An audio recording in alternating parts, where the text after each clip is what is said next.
So we're in Akihabara, I think is how it's pronounced, and it is the electronics area of Tokyo, basically, where, you know, you buy computer stuff and electronics and all that. And seeing as how it's Japan, that's a pretty big deal here. And we are going to wander around and see what kind of stuff we find. I'm sure it'll just be a bunch of stuff we can't buy, but that's okay. Seems about right. Let's go in, right?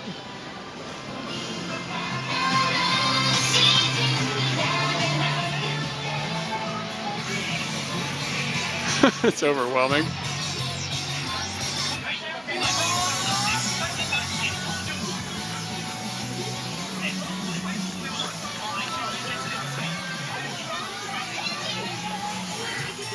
Alright, so we've been walking around this store and I noticed that they had like a weird bathing suit trend that was going on, and it was just like a bunch of Asian girls, and there were videos that have Asian girls in bathing suits. And I was like, alright, bathing suits. And I turned the corner and you start seeing this. There are hundreds of videos that are kids. That's not a kid. That's not good, but that is. She might be. This isn't. I don't understand what's going on. Like, are you serious? Like, there's no way that these little videos are not considered pornographic. They may not be getting naked, but when they're bending over with a balloon attached to their ass, I think that that might be a little over the line.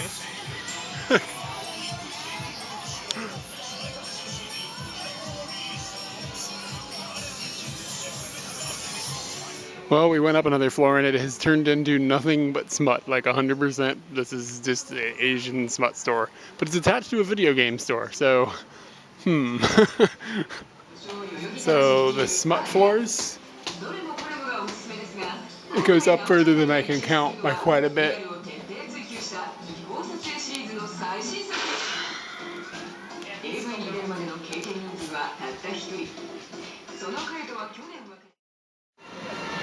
Okay, you see this girl over here in the weird costume? She's one of those girls that will, like, you pay them money and they take you up to a private room, and this all sounds sexual, but then she makes you a cheeseburger or something of that nature. So they have a lot of different strange things that they do. Here's another girl, she's handing out flyers. If you ask to take a picture of them, they don't get upset, they just say no. So I'm kind of doing this covertly. But yeah, Katie and I are probably gonna do this in a day or two. Do it now, but she's not with me, and I don't know. It just seems seems like something I probably shouldn't do without her there.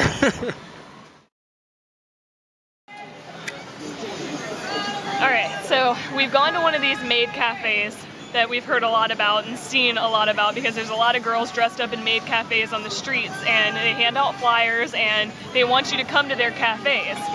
We finally saw a, for lack of a better word, white girl that was in one of these outfits, and I was like, maybe she speaks English. I'll go find out what this is all about. So I walked up to her and asked her if she spoke English. She said that she did, and I told her that we wanted to go to a maid cafe and we just didn't know how to go about it. And she said, you know, our maid cafe is up here.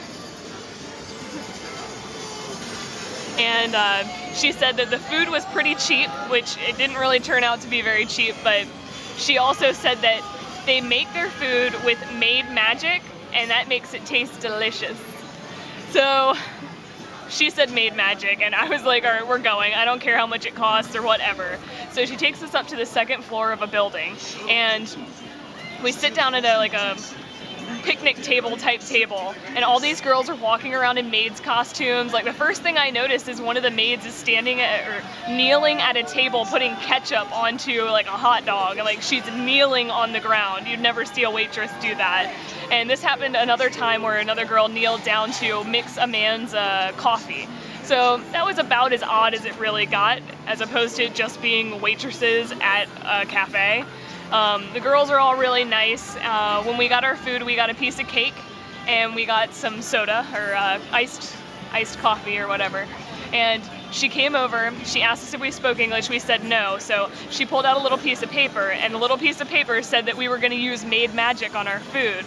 And she told us like a little song, and we had little things that we had to do, which she told us to go, muy, muy chin. I know that that's not the right pronunciation of anything, but regardless, the cake was really good, and I'm pretty sure that the Maid magic is what made it. We honestly thought it was going to be a little more freaky when we went up there than what it was, but it was definitely worth the $12 to go and see these girls doing what they do. We got to talk to the one that speaks English. She said she's been working there for 4 months and she actually really likes it, so sounds cool. This is another arcade. It's just an entire building.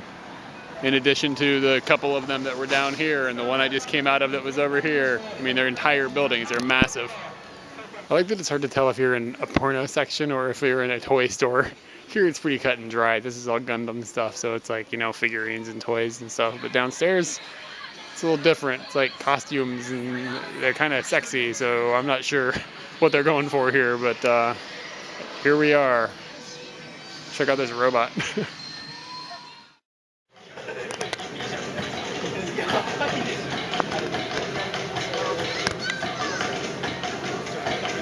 What's the name of this game?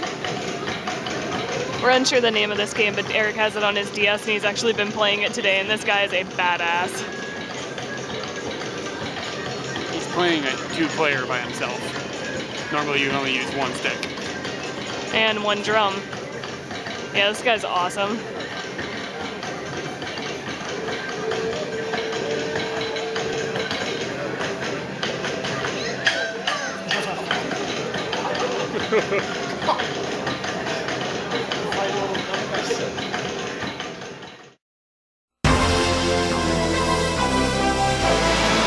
So this arcade is full of shooters, which is completely awesome, especially if you're me, because I'm kind of obsessed with shooters. And we've been looking for this ever since we got into Korea, pretty much, because we knew they had them there, but I couldn't find one. And we finally found it, and this is my favorite game of all time, Akihabara, and I have played it, and it is completely amazing in an arcade in Japan. So I can check that off the list.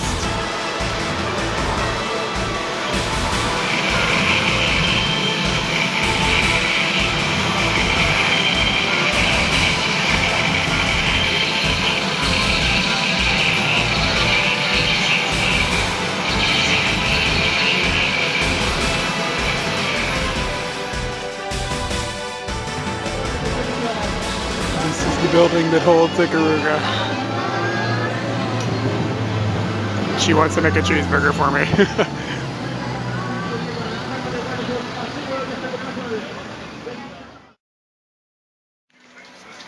There's a Dreamcast copy of a Japanese version of Ikaruga, and it is about $70. And here is Border Down, which is another really amazing game, and it is like $150. And Trizil is about $70 as well. But they are all very cool games. Japan is amazing. I don't even know what this is, but it's like $250, and it looks like it's from the 30s. I'm not sure what this is, but it says it's for the Nintendo, or Famicom. And if you look at the picture up here, it's like a Famicom from Japan with this extra controller with all these buttons on it and stuff. I don't know. It's only $10. I'm thinking about just buying it to open it.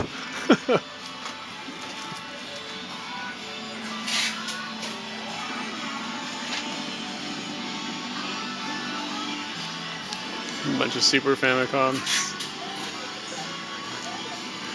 Let me tell you, if I was 10 years old and I saw all this, man, my brain would be exploding. I remember reading about all this stuff and like Nintendo Power when I was a little kid, and like, oh my god, how amazing! I'm a dork. I'm still excited.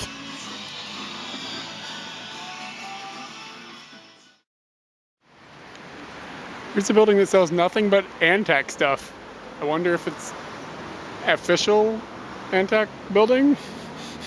It's weird, there's like portraits of Antec cases back here. It's odd. I'm actually kind of surprised to see this here. You haven't seen a lot of pirating stuff here, but these are all for pirating DS games. That's interesting. Like in Southeast Asia, no big deal. In Japan, it's kind of weird. I've seen a couple of these things, and they look like hotels, and I could never figure out what they were, but I just realized when I looked up, these are karaoke booths that you rent like a little room for, you know, $1 billion an hour probably, and then you go up there with your friends and you have a karaoke. So it's not a hotel, but it's kind of run like one. This copy of Virtual Bart is $474. What in the world?